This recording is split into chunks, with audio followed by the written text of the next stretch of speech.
அணைத்து அவருடைய வியர்வை துளியை 10 கடலாகவே பிறவி செய்தார்.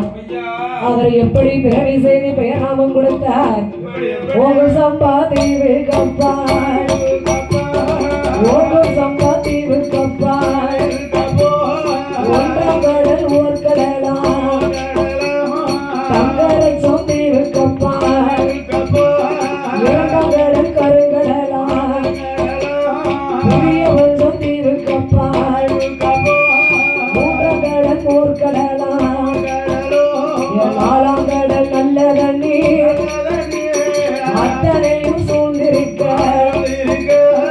ஐந்தாம் கடல் அருங்கடலாம், ஆறாம் கடல் ஆழக்கடல், ஏழாம் கடல் எண்ணெய் கடல், எட்டாம் கடல் திட்டுக்கடல், ஒன்பதாம் கடல் அறியான் ஓவிய பெருங்கடலாம், 10ஆம் கடல் வாழ்கடலாம், வாழ்கடலை கப்பாலே கலங்கி வந்த பாறை ஒன்று பாங்குடனே அமைந்திருக்க, அந்த நல்ல பாறைய பரந்தோரு ஆலமரம், 10 கடலுக்கு அப்பாலே பழுக்கி வர்ண பாறை உண்டு. அந்த பழுக்கி வர்ண பாறையிலே படந்தோர் பெரிய ஆலமரம். அந்த ஆலமரத்தின் அடியதிலே அங்க காற்றடித்து மணல் குவித்து கரையான் புத்து வளர்ந்திருக்க, ஓங்கி அங்க வளர்ந்த புச்சு 1000 வாசலுக்கு தானே அங்க வளர்ந்த புத்து தங்க புத்து வெள்ளி புத்து, அப்பேற்பட்ட புச்சுக்குள்ள கருணாகோ சென்னாகோ கண்ணாடி விருசுகளா, எல்லாத்துக்கும் ராஜா ராணி, எல்லாத்துக்கும் ராஜா ராணி, அந்த நாகராஜ நாகக்கணி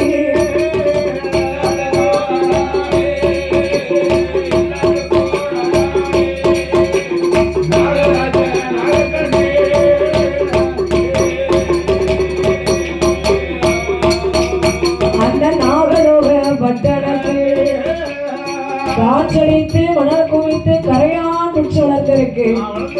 ஓங்கி வளர்த்த புச்சு 1000 வாசல் உண்டு. தானே அங்க வளர்த்த புத்து தங்க புத்து வெள்ளி புத்து, அப்பேற்பட்ட புச்சுக்குள்ளே கருநாகம் சென்னாகம் கண்ணாடி விரிசுகளோடு அங்க எல்லா நாகத்திற்கும் ராஜா ராணியாக அந்த நாகராஜனும் நாகக்கண்ணியும் அவர் மன்னனோ மனமகிழ்ந்து கொண்டவனோ குணமுடனே அங்க பூவுணல்ல மனமோ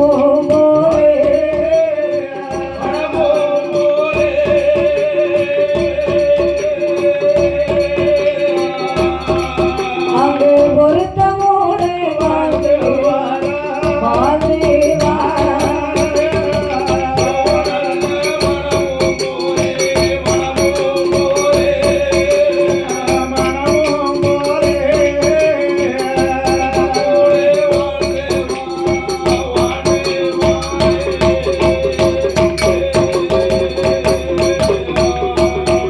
அப்படி வாழ்ந்து வரும் நாளையில நாகலோக பட்டணத்தில் நாகராஜ நாகக்கண்ணி ஒருவர் சொல்லை ஒருவர் கேட்டு ஒற்றுமையா வாழ்ந்துவாரா, நீனையும் நாதம் போல் விருப்பமுடன் வாழ்ந்துவாரா, நல்ல மனமும் போல் ஒருத்தமுடன் வாழ்ந்துவாரா, கணவனும் மனைவியும் கணவனும் மனைவியும் அந்த கண்ணியமா வாழ்ந்துவாரா.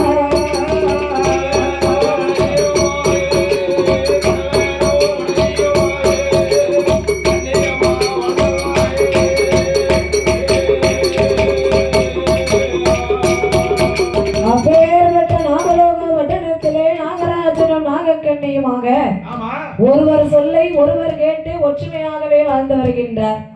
கணவன் மனைவியும் கண்ணியமாக வாழ்ந்து வருகின்றார்கள். கணவனும் மனைவியும் அப்படித்தானே இருக்கணும். கணவன் சொல்ல மனைவி கேட்கணும், மனைவி சொல்ல கணவன் கேட்கணும். இல்லன்னு வைங்க, ஒண்ணு தண்ணி கிழக்கும், வேற எப்படி போய் கரை சேர முடியும்? குடும்பமா இருக்காது. அதாவது ஒரு மாட்டு வண்டி இருக்குன்னு வைங்களேன், அந்த மாட்டு வண்டிக்கு தகுந்த 2 காளமாடை கொண்டு வந்து நாம கட்டணும். அந்த காளமாடை கட்டி பொதியை ஏத்தி விட்டோம்னு வைங்க, அந்த 2 ஒண்ணு போல போச்சுன்னா இறக்கக்கூடிய இடத்துல போய் பொதியை இறக்கும். அப்படி இல்லாம ஒரு பக்கம் காளமாடையும் ஒரு பக்கம் செக்குல சுத்தின மாடையும் கிட்டனா என்னத்துக்காகும்? காளமாடு அது பாட்டு போய்கிட்டே இருக்கும், செக்குல சுத்தின மாடு அது சுத்திக்கிட்டே தான் வரும். அப்புறம் எப்படி போய் அது பொதிய இறக்கும்? இறக்காது.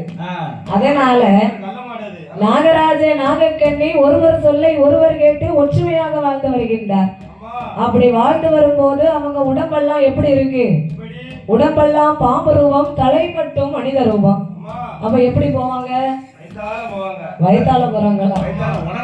வயத்தால போனா 2 மாத்திரை வாங்கி போடு, அதுக்கு போயிட்டு தான் வந்திருக்கான்.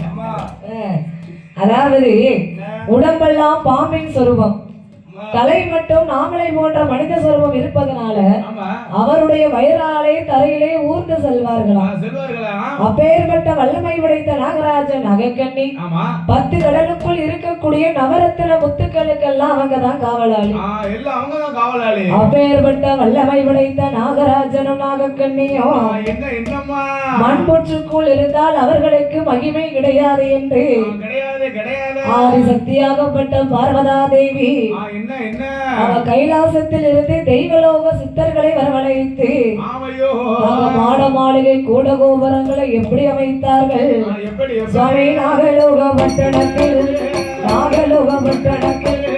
நாகராஜன் நாகக்கண்ணி அவர்கள் 2 பேர்களுக்கும் 7.5 கோபுரம், எதிரே ஒரு மண்டபம், சூடரைய அங்கணம், சுத்தி கட்டுவாள் மண்டபங்கள், காவலர்கள் களஞ்சியப்பான், யானை கட்டும் சாவடி, அசைக்க மண்டபம், குதிரை கட்டும் கால்கடம், கொட்டார அங்கணமும் கல்கிணரா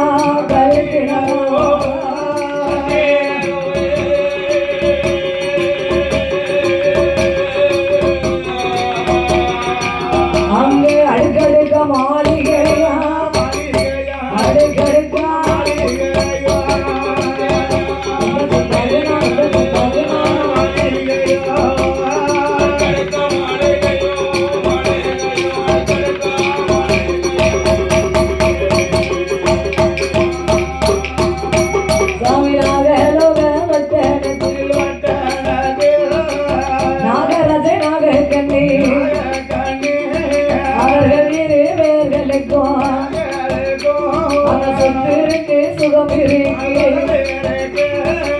சத்தால குறைவும் இல்லை, மண்ணிற்கு மனை இருக்கு, மண்ணால குறைவும் இல்லை, பொன்னிற்கு பொருள் இருக்கு, பொன்னால குறைவும் இல்லை. என்னிருந்து என்ன செய்ய, என்னிருந்து என்ன செய்ய, அங்க ஏதும் இல்லை, ஒன்று இல்லை.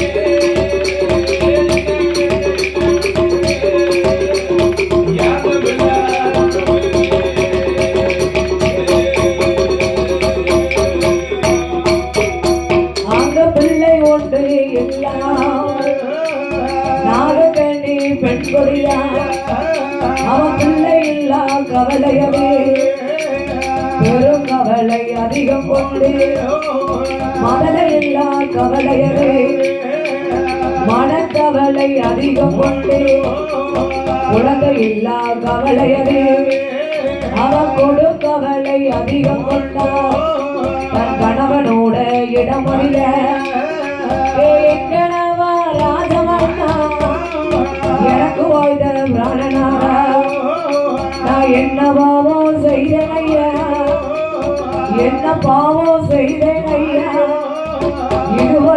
ஒருவருக்கும் பிள்ளை இல்லை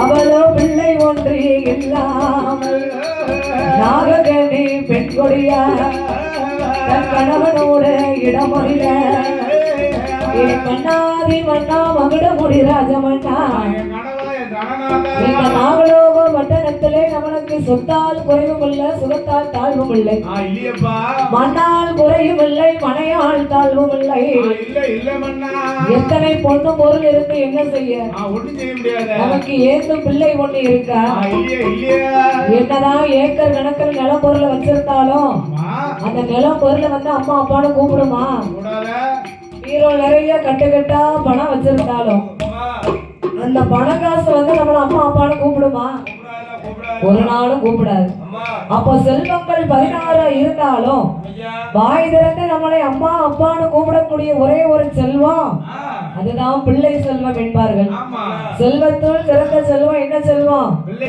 பிள்ளை செல்வம் கனியிலே சிறந்த கனி மதலை கனி அதனால் அந்த நாகக்கன்னி பெண் கொடியானவள் வாழ்ந்திருந்து இருவேரும் வைகுண்டம் சேரும் காலம் நமக்கு வழி அனுப்ப ஒரு பிள்ளை இல்லையமன்னா சேர்ந்திருந்து இருவேரும் நாம சிவலோகம் சேரும் காலம் நமக்கு சேர்ந்தனுப்ப ஒரு பிள்ளை இல்லையமன்னா என்று பிள்ளை இல்லாத கவலை அதிகம் கொண்ட அந்த நாகக்கன்னி பெண் கொடியானவள் அந்த நாகராஜ மன்னவனை அழைத்து எங்கனவா ராஜ மன்னா எங்கனவா ராஜ மன்னா